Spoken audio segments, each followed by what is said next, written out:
Studying the book of Genesis, the book of beginnings, and we are tonight ready to look at the 8th chapter of the book. This is the section where the flood has been promised and it has come, and we're in the midst of the flood, and as God brings this judgment to an end, we find these words in Genesis chapter 8 and verse 1, "And God remembered Noah and every living thing and all the cattle that was with him in the ark. And God made a wind to pass over the earth, and the waters assuaged." So the picture is of the waters lowering. The storm is lessening. And God remembered Noah. That's a great way to say that, isn't it? Of course, he's not telling us here that God forgot Noah. But rather God's faithful love, that in the darkest times, God never lost sight of Noah, never lost sight of those on the ark, never forgot his promise. That's a great lesson in life. God knows.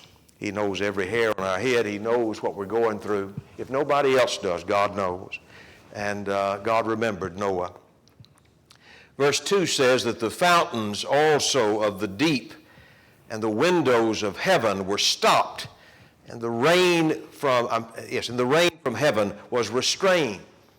Here, these two great sources, it seems, of this calamity were both stopped, and no more were the fountains of the deep broken up, and whatever activity, earthquake or otherwise, that might have been involved with, and the rains stopped.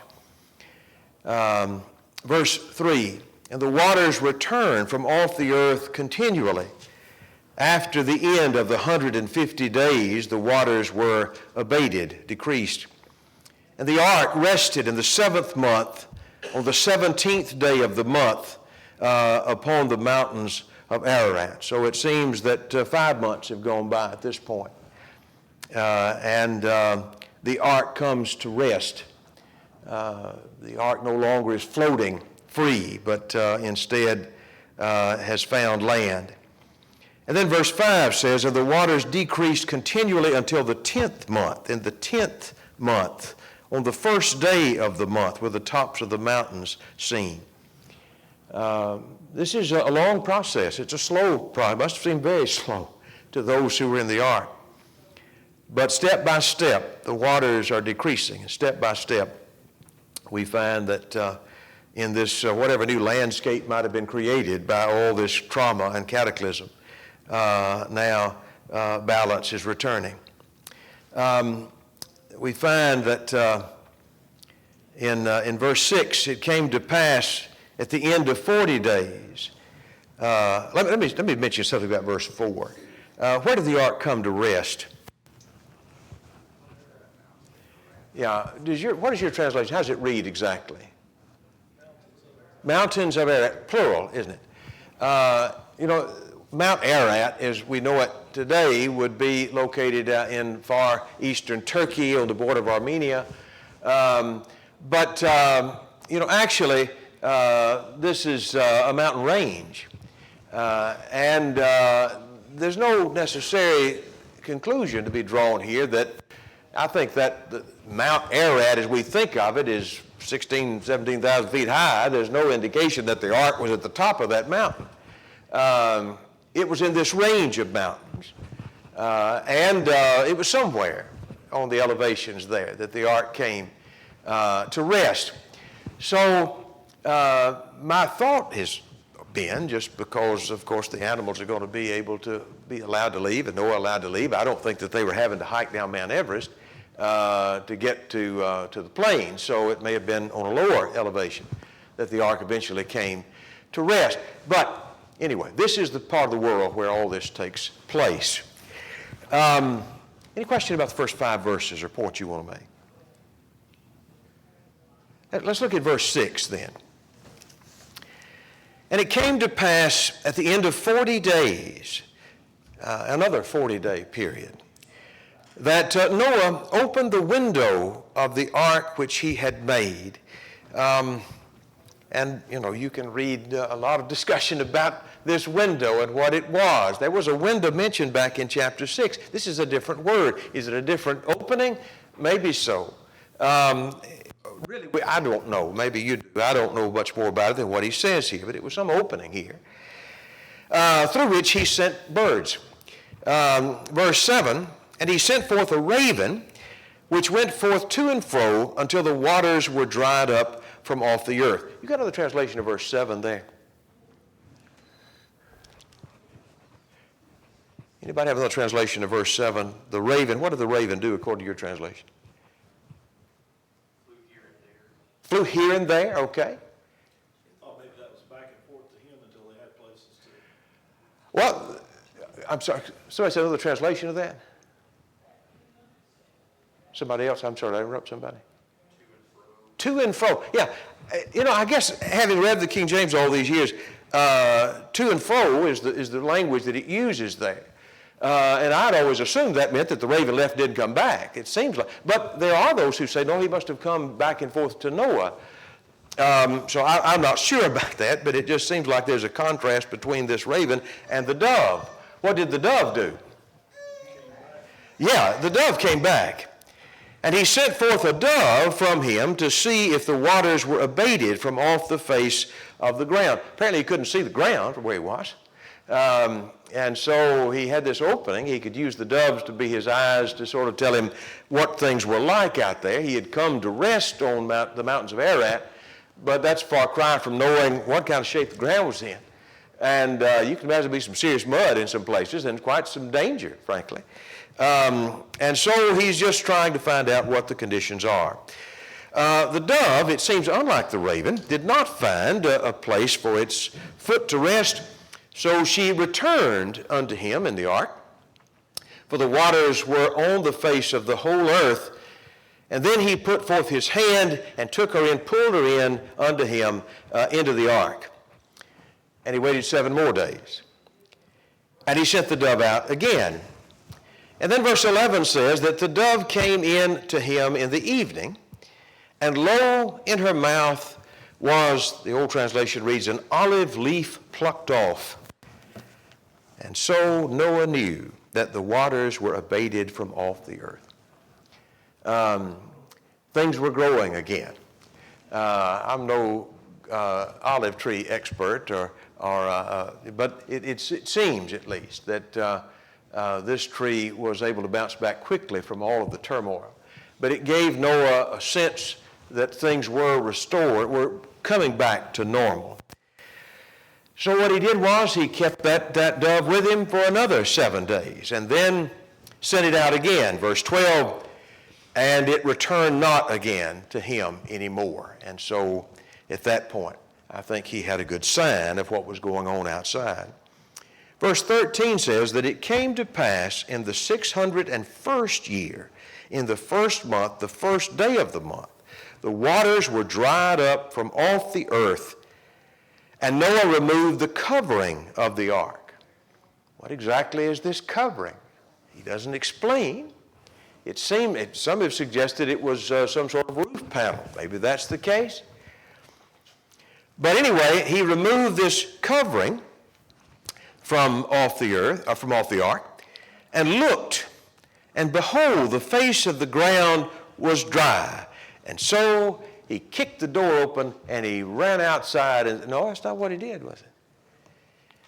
Verse 14 says, in the 2nd month, on the 27th day of the month, the earth was dry. And the Lord spoke to Noah and said, go forth from the ark, thou and thy wife, and thy sons wives with thee. Bring forth everything, every living thing with thee, of all flesh, both of the fowl and cattle and creeping thing, everything that creeps upon the earth, that they may breed abundantly in the earth, be fruitful and multiply upon the earth. We just note the fact that Noah did not presume to know when to leave. He didn't presume to know when to go into the ark either, did he? What did Noah do? All that God commanded him, so did he. Maybe there's a lesson for me in that as well. And so despite, I'm sure, having a great desire after a year, more than a year, in that ark, He waited for the Lord to say when, and God did. So in verse 18, Noah went forth, and his sons and his wife and his sons' wives with him, every beast, every creeping thing, every fowl, and whatever creepeth upon the earth, after their kind, went forth of the ark. And so now, after a year, at least a year and 10 days, they have left the ark. We think about 40 days and 40 nights. 40 days did not cover what they went through, did it? Despite all of, not just the time and the effort and the circumstances, but also we think about the fact that the horror of what happened. You know, Noah had kinfolks in that flood. I mean, I just can't believe he didn't. Sometimes we think we're the only people in the world who ever faced that before. We've got folks that we love that are not right with God. They're not in safety. But the world had left God, and God destroyed the world except for these 8 people. But now, after all this time, and after all they've been through, they're allowed to leave this ark, and so they do. Somebody had a question or point. Yes, sir. Can you imagine, like you pointed out, how Noah waited on God. Most people, don't you think, as soon as they realize, hey, dry ground, I'm out of here, you know, Yeah. you see it. And it shows, you know, the mindset, and really it teaches us a lesson. You know, God has a purpose. We don't know what that is. We don't need to presume. We don't need to fill in blanks that we don't know. We take only what, you know, there's, you know, like even studying this, there's things we'd like to know more detail. You know, what about this? What about that? God didn't see fit to let us know. So we take that and go, God's given us what we need. And like when you get to points like we just saw, is to catch that. You know, the obedience of Noah. How rare is that? Yeah. You know, just think. Yeah, absolutely. And it's just not possible, is it, to separate faith and obedience and humility. Those 3 things always go together. And Noah exemplifies all of that. So, what does Noah do when he gets out of the ark? Noah builded an altar, verse 20, unto the Lord. I hadn't really thought about this before, but somebody pointed this out. This is the first time the word altar is used in the Old Testament. Now, we've seen that sacrifice before. I'm not saying this was the first altar, but it's the first time I think the word is used. Noah built an altar unto the Lord, and he took of every clean beast and of every clean fowl and offered burnt offerings on the altar. It seems that distinction of clean and unclean animals was known, obviously, to Noah. It's not defined for us in this text, but it seems to have applied specifically to sacrifices. Some animals were not to be sacrificed, and others were. Verse 21 is powerful too. And you find expressions like this throughout the Bible, don't you? And the Lord smelled a sweet savor. What do you think that means? The Lord smelled a sweet savor. Soothing aroma? Okay. What's he saying there? He smelled whatever was ascending, whether it was a prayer or... Yeah, okay. And so what does it mean when God's... Yes, sir. Go ahead. Follow. Well, I think seeing what Noah did and thinking, hey, you know, what better time, you know, to honor God, as it were. Not that God said, hey, you need to go build an altar. You need to, you wonder if this was in the mind of Noah. And, you know, obviously Noah knew about sacrifices and that kind of thing. This isn't something he just imagined. Going back to Abel, you know. But the point of it is, one of the first things when they get out, I'm going to thank God. I'm going to show reverence for God. I'm going to honor God. And obviously, it was in harmony with God's will, because, you know, God wouldn't go, why did you do that? I didn't command that. I mean, I'm just saying, yeah. it fit, you know. And it shows that there's a harmony there. And again, it was taken as it, I'm sure, as it was intended. Okay, all right. Yeah. Yes, go ahead. I think you have to read it in understand from what Noah did here in the intent of Noah's heart and what the Lord saw made him repent of what he had done too, because here's a righteous man. He knows that again, he started over, and here's a righteous man, and he's giving faith back to man that he had lost. Does that make sense? The Lord's, maybe that's not the right way to put it, but the Lord's, his desire to have us had got to a point where he was ready to end. But with what he saw here, this man doing these righteous works, he's ready to give us another chance, really. Yeah, all right. Good, all right, yes, sir. Now you have basically the first time since the beginning that all the people on earth worship God. Yeah. Right. Good percentage here, isn't it? Yeah, that's right. It's interesting, though. I mean, we talk about Noah's faith, and that's excellent, true. But this represents God's point of view of all this, doesn't it? And that's so powerful. I think, this is not an exact parallel, but you're riding down the road when your kids are little, and they're all in the van like they should be, and they start singing some song that we sing here together. Oh, how I love Jesus, or, this world is not my home, or whatever it might be. You know that feeling that you get when you hear that? You know how pleased you are about that? I think that's what he's saying here. The Lord smelled a sweet savor. I think he enjoyed it. I think he loved it.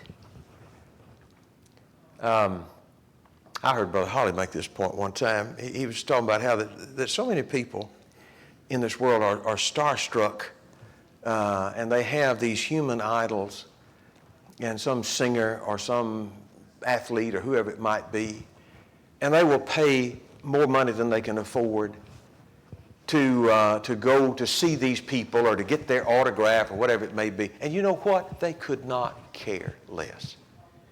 They don't know you. They don't want to know you. They don't care who you are. They don't care what you've done. Maybe there are a few, but generally speaking, that's about the way it goes. You think Britney Spears cares about all those people? But I tell you, when you put God in his rightful place in your heart, he considers that a sweet savor. Because he loves you. He loves you. And I thought that was a great point. And I try not to read over those phrases anymore. The Lord smelled a sweet savor. And as Dan pointed out, and then the Lord said in his heart, verse 21, I will not again curse the ground anymore for man's sake. And I think he's saying that, recognizing the fact that there would be some potential problems. For, he says, the old translation reads, for the imagination of man's heart is evil from his youth. But I'm going to find a way to make sure I don't ever have to do this again. Neither will I again smite any more everything living as I have done. And then he has this great statement, verse 22. While the earth remaineth, seed time, harvest, cold, heat, summer, winter, day and night shall not cease. There's a promise made in that. This is not intended to be a political statement. It's just a reality. In our world now, we have fearmongers who have, my whole lifetime, I can remember as a little kid at elementary school, the first time they started bringing, environmentalism and Earth Day. And if what that means is we don't want companies to dump chemicals in our drinking water, amen. Who does want that? I'm not for that. I grew up in Birmingham when the sky was red. I don't know what we breathe. That's why I look like I do now, I guess. I lived over there by Fairfield. But the point is that, nobody's for that. But when people go around saying, if you don't give me your money, the world's going to blow up. Color me skeptical. And if they start telling you, we got to do something. If we all crank our pickup trucks the same day, the world going to flip over. Nope. I ain't buying that one. And one of the reasons why is I think about this passage. As long as the earth stands, seed time, harvest, cold, heat, summer, winter, day and night will never cease. I believe that. I believe we can make things unpleasant. We can make things unsafe in a given area. But I don't want you, I don't want me, I don't want our young people to be literally, they're young people who don't have any spiritual grounding, who have done themselves harm because they had been convinced by folks who acted like they knew what they were talking about, that the whole world was going to blow up in a few years. What's the point? It has affected lives of people in ways that are just awful. Whether the people telling them that believed it or didn't believe it, let the Lord judge that. But I know that kind of thinking is distrustful of what God promises here. So, for whatever it's worth, I think this is a great promise. We ought to put that on the board somewhere around the house as our kids are growing up so we can remember these things. Any follow-up on? Yes, sir. The sad thing about that is it really gives people that are trying to help things a bad name. You know? Probably That's why so. they wind up, it's just like these days we're lumped in with any amount of folks that are religious hypocrites because people tend to keep all religion in together because they've had bad experiences with one. That's the same thing with this. You know, there are things that are harmful. You know, there are certain vehicle emissions that cause a lot of really hard problems for people in the areas where they're used. There are just the chemicals and the bigger thing about that is really we ought to be fairly environmentally conscious just because to destroy and pollute and tear up everything would prove us to be horrible stewards of what the Lord has given us. Agreed. Yeah. You know, and so there are things to do.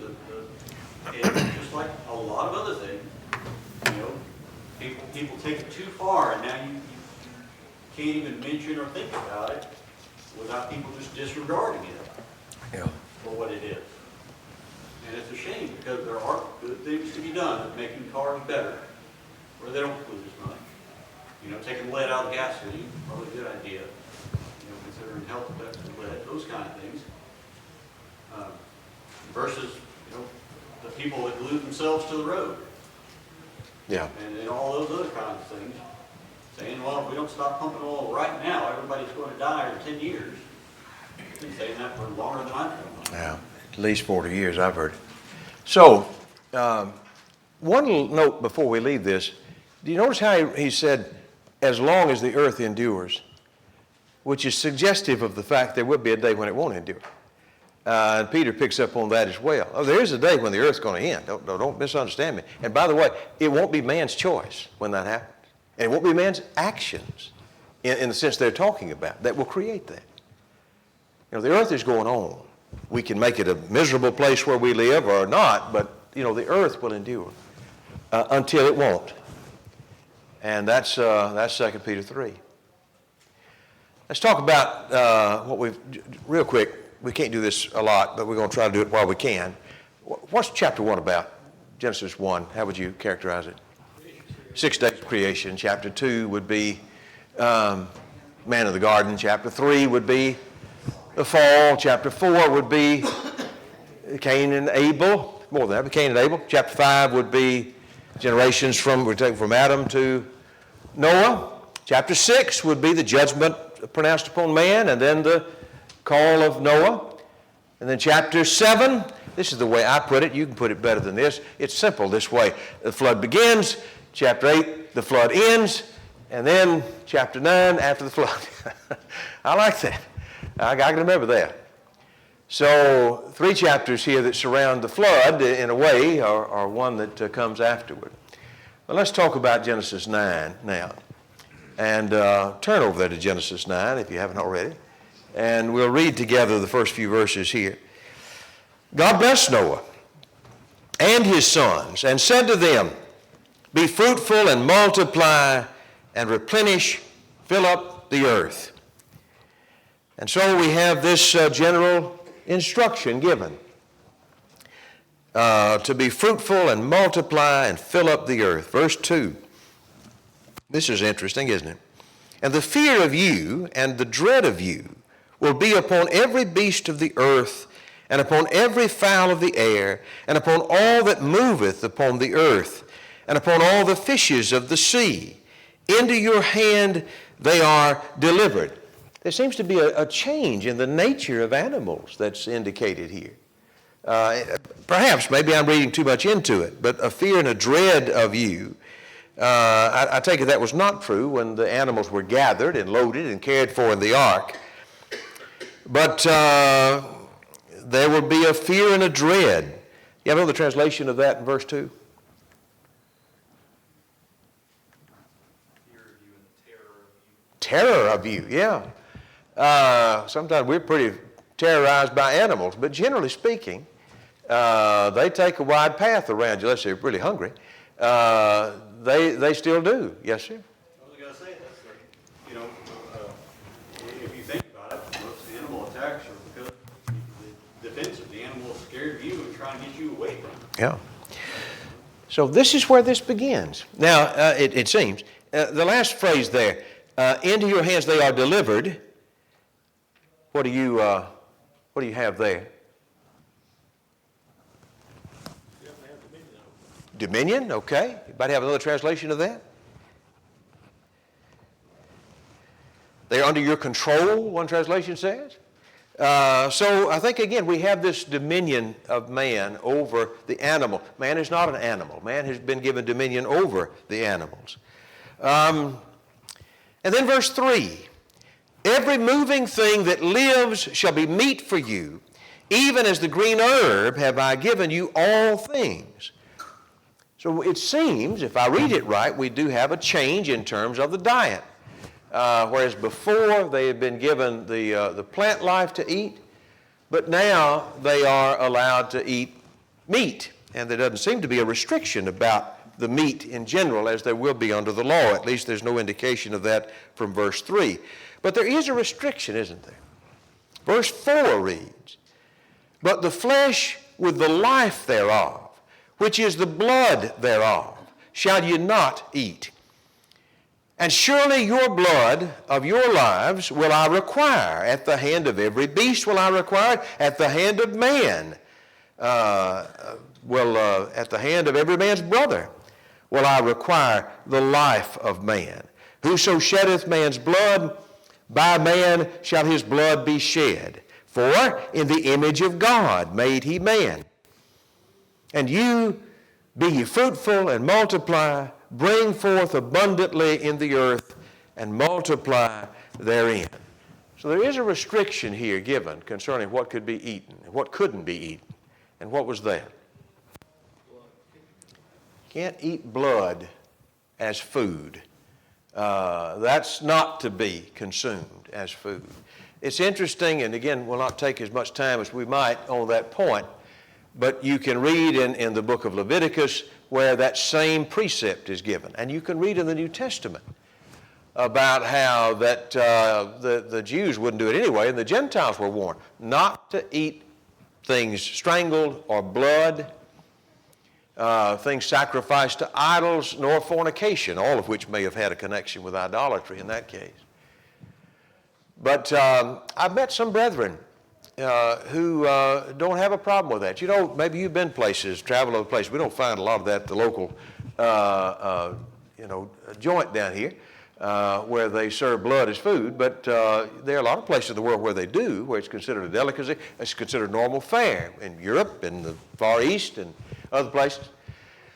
And there'd be Christians who would say they didn't see any problem with that, or that they don't understand the instruction there in Acts to be law for us today. They're just talking about the Gentiles back there not offending the Jews. But that doesn't fit very well with fornication in the same context, does it? Or idolatry. So I have never been able to feel good about using blood as food even today. But certainly we can see that in Noah's day, even before the law of Moses, blood was considered to be that which was not fit to eat. And that's coupled with the idea of respect for life. The life is in the blood. And so out of respect for God who gives life, do not eat blood as a food because that disrespects God and ignores His will. And he couples with that an instruction to say that the taking of life is likewise forbidden, human life, because man is made in the image of God. And whether it be a man or whether it be a beast, There is to be life required, blood required for the blood that has been shed. And then he couples with that the instruction in verse 7 in which he says, I want you to promote life. I want you to fill the earth with life. That would be their commission. Any question through verse 7? Yes, ma'am. This may be a dumb question. Why is verse 6 and 7 in quotation marks? Well, of course, it's not in my Bible, so I don't know. That might depend upon the printer. That's a It's like set in mine. Uh-huh. Like 6 is set in like a piece of poetry would be. Yeah. And then 7 is still in the quotation marks, but it's like in the regular font. Yeah, I mean, all of it would seem to be God's commission, so I'm not exactly sure. There's probably a very good reason why, but I'm not sure I can give you a good reason right now. Yeah. Somebody else had a point. Yes, sir. Go back to verse 1. No, sir. Comment. Yes, sir. There's been several conversations I've had with people. One was a Christian, and where he's talking about Noah and his sons replenished the earth and Mhm. children. And I have run into Christians that said they didn't understand why all these people having all these children. They didn't think, all these, I think they, and I'm talking to other people that want to argue that the earth is over replenished. Too many people. Yeah. And I said, well, the only thing I said, well, I said, you want to look at it from a biblical standpoint. I said, in the beginning, God wanted Noah and Eve to have children. And I said, after the flood, one of the first things that he said, have children, replenish the earth. And I said, then he goes, Paul talks to Timothy, that tells the younger women to what? To marry and to have children. And I said, I just disagree with that. I just don't believe that. Right, right. I mean, it might be a choice, but just to say, tell somebody, I don't think you need to be having all these children. Yeah, I'm with you. I think that's a misguided view. And part of that, I think, again, is that same propaganda trail. I do too. When I was growing up, I remember hearing about the overpopulation crisis Yeah, I've heard that all my life. all my life. And I think all of it is just as false as it can be. I don't think that it may be in some place, but over the world as a whole. And I think that's worked on a lot of young people's minds through the years. There are a lot of reasons why things happen, but I mean, I think that's exactly right. And it's the same misinformation from sources, whether they're intentionally deceptive or not. But I do think, it's the old point that we've made through the years. It's a fair question to ask. Do you just think there are too many good people in the world? Is that why you would say, don't have children? I think having children, rearing them to know God, love God, is one of the most effective ways we can serve the world.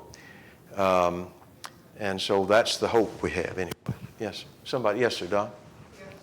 You guys see this restriction on blood, and God's trying to get, and I'll ask you, do you see the significance,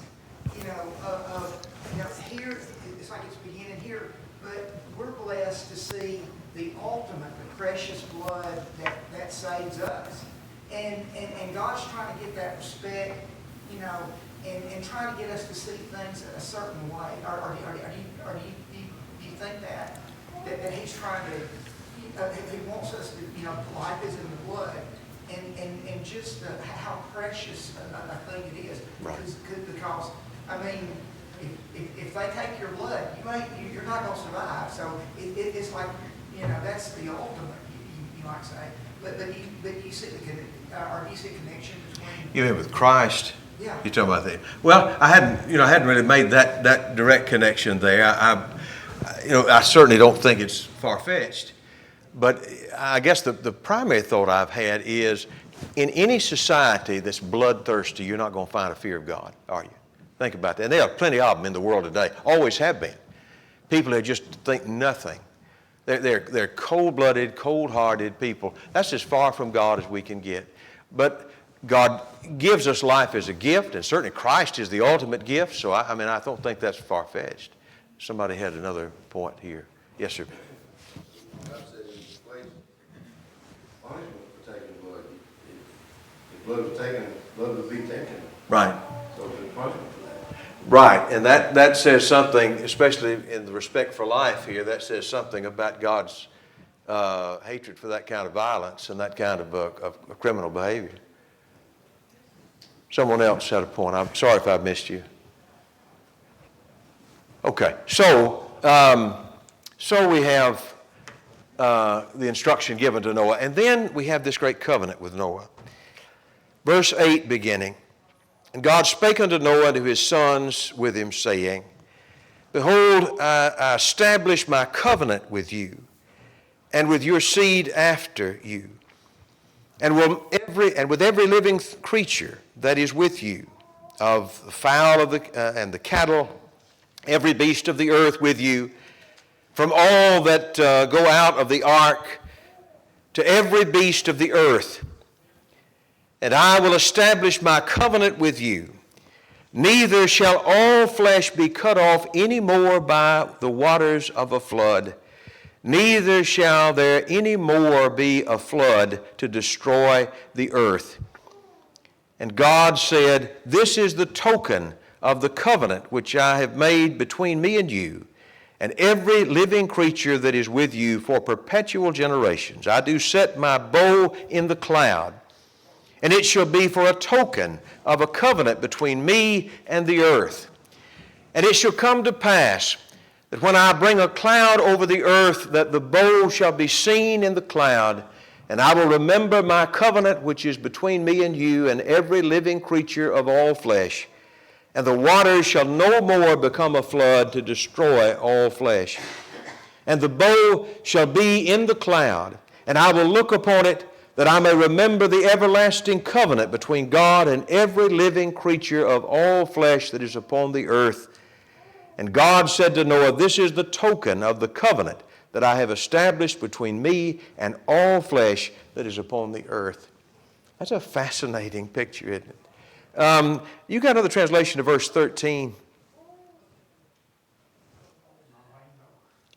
Okay, how does it begin there, that passage? I set my rainbow in the cloud, and it shall be for the sign of the covenant between me and the I set my rainbow, okay. Some translations say, I have set. The King James reads, I do set my bow in the cloud. I guess the point I'm making is there's some question in the language about whether it's the first rainbow that ever existed or God, that was always a physical property that now is given this meaning. You can do with that what you will, but there's no question about the fact that at least from this day on, that the bow in the sky will carry a message. And that message has nothing to do with sexual perversion. It has something to do with the fact that God is merciful. In fact, what does that bow represent? What did God say it ought to tell those who see it? I will never destroy the earth like this again. And there's the key phrase too. Never like this. Yeah. He didn't say he's going to destroy it again. And that's the point again that Peter makes in 2 Peter 3. But not like this again. And by the way, he hasn't, has he? He's been provoked. He certainly could have done it if he had not expressed his will to the contrary. But that's what the rainbow means. And God forbid that men so carelessly and so callously misuse that great picture. Anybody have something else about those verses? Okay. Yes, sir. Another one of these things that science gives you a better understanding of the symbolism the more you dive into it here. You know, what is a rainbow? It is the light split by a prism, right? So it comes from the light. God is the light. That's why I said, in heaven God will be the light. It's just science just shows the way that everything works is meant to lead us back to God. Yeah. You can't really look into anything. If you have any inkling that there is a God at all, you cannot look further into anything scientifically and not come more strongly to the conclusion that there is God. And it's such you're right, and it's such also a very visible, tangible thing that we can not only be reminded by, but teach our children. You know, all of us who have little ones, you know, we all have asked that question, what's the rainbow? See that rainbow? What's the rainbow? It's God's promise. God gives us teaching tools like that, the sun and the stars and the moon and the rainbow.